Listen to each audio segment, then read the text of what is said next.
Assalamualaikum warahmatullahi wabarakatuh. Perkenalkan, kami dari kelompok yang beranggotakan saya sendiri alias ulang. Oke. Assalamualaikum warahmatullahi wabarakatuh.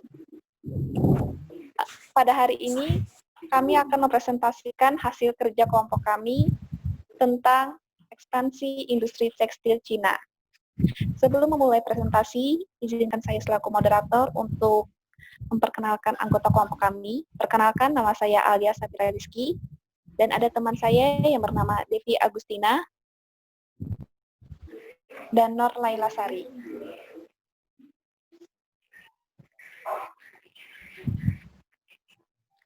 Seperti yang kita tahu, Cina merupakan negara nomor 1 penghasil tekstil terbesar di dunia. Bisa dilihat pada grafik di bawah, di tahun 2013 Cina menduduki peringkat pertama sebagai eksportir tekstil, diikuti oleh Bangladesh di posisi kedua. Cina di tahun 2013 sudah memperoleh total ekspor sebesar 274 miliar dolar dan Bangladesh sebesar 40 miliar dolar.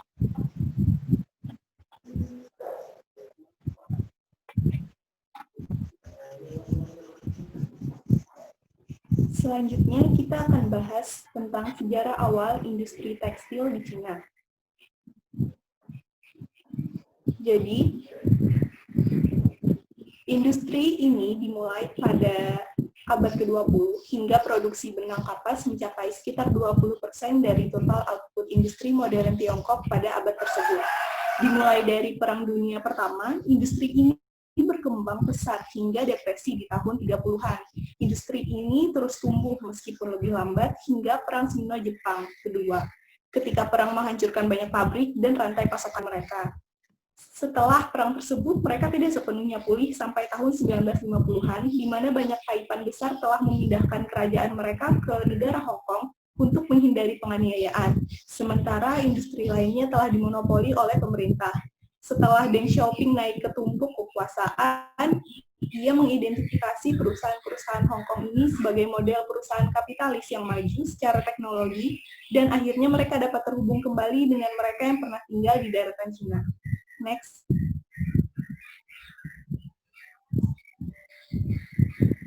Berikut adalah nilai tambah pada manufaktur Cina tahun 1950 sampai tahun 2007. Terlihat pada pangsa nilai tambah tekstil dan pakaian dalam manufaktur menurun pada tren dari 14,8% pada 1990 menjadi 9,9% pada 2007. Sedangkan sektor manufaktur lainnya meningkat. Pula manufaktur melonjak menjadi 20% pada tahun 2003 yang menunjukkan bahwa Cina secara bertahap bergerak menuju ekonomi industri di mana kegiatan bernilai tambah rendah seperti tekstil semakin berkurang dibandingkan dengan manufaktur bernilai tambah tinggi, contohnya yaitu peralatan transportasi.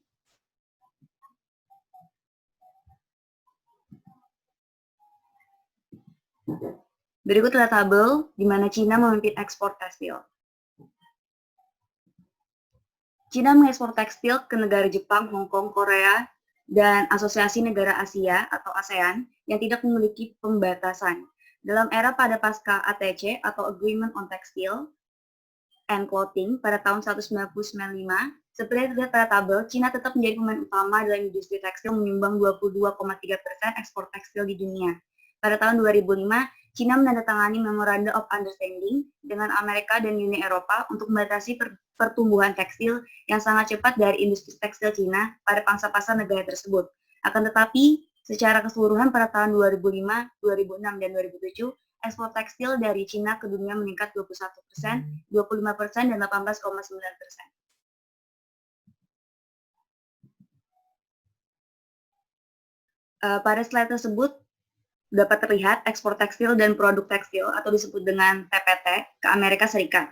Cina menduduki peringkat teratas dalam bidang ekspor tekstil dan produk tekstil ke Amerika Serikat. Cina mempunyai sumber daya alam serta manusia yang berlimpah karena Cina mempunyai luas negara yang paling besar dibanding negara-negara pesaing lainnya.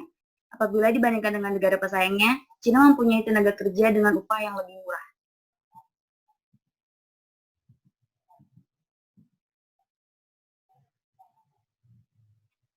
Oke, selanjutnya, alasan industri tekstil Cina bisa masuk ke pasar global. Hal yang pertama ialah tenaga kerja murah. Seperti yang kita tahu, Cina merupakan negara dengan penduduk terpadat di dunia. Oleh karena itulah, sangat mudah sekali untuk mendapatkan tenaga kerja. Dengan tenaga kerja yang murah, otomatis biaya produksi pun akan rendah. Yang kedua, efisiensi manajemen rantai supply. Seperti yang bisa kita lihat, di peta, Cina terletak di tengah-tengah. Otomatis, untuk distribusi produknya itu akan lebih mudah dan biayanya pun akan lebih rendah. Apalagi dengan adanya perdagangan bebas, biaya jual pun akan bisa lebih ditekan lagi. Selanjutnya, poin ketiga,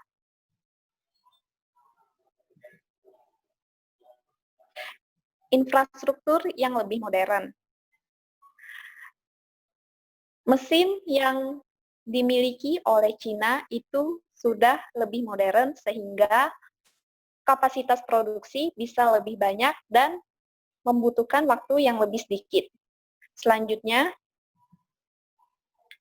di poin keempat, produktivitas tenaga kerja tinggi. Hal ini berarti dalam satu kali produksi, negara Cina bisa menghasilkan tekstil lebih banyak jika kita bandingkan dengan negara Indonesia. Misalkan negara Indonesia hanya mampu memproduksi 100 lembar kain untuk perharinya, Cina bisa memproduksi hingga 1.000 lembar kain. Dan untuk poin terakhir, harga jual yang murah. Hal ini dikarenakan Cina akan menjual produk yang sudah tidak layak jual di negaranya dan ia akan menjual ke negara lain. Otomatis harga jual pun akan lebih murah. Next.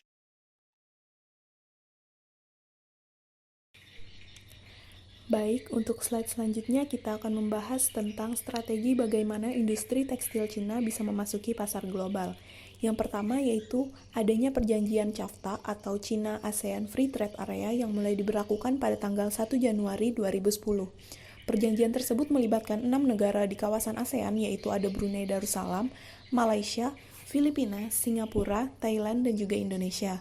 Adanya perjanjian tersebut membuat bea cukai barang impor dari Cina sangat murah, bahkan untuk sebagian besar produk Cina dikenai tarif 0% untuk masuk ke negara tersebut. Yang kedua, strategi yang mereka lakukan yaitu menjaga nilai tukar yuan tetap lemah. Karena semakin lemah nilai tukar yuan, maka semakin murah harga ekspornya.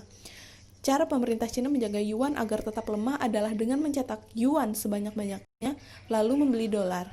Dolar yang dibeli itu tidak disimpan di dalam peti, tetapi dipinjamkan ke Amerika dengan membeli surat utang bernama Treasury Securities yang dikeluarkan oleh pemerintah Amerika Serikat. Dari kedua strategi tersebut, mereka bisa dengan mudah untuk memasuki pasar global karena mereka memiliki keuntungan, yakni semakin murah harga ekspor, dan mereka juga memiliki keuntungan di mana tarif bea cukai pun akan sangat murah.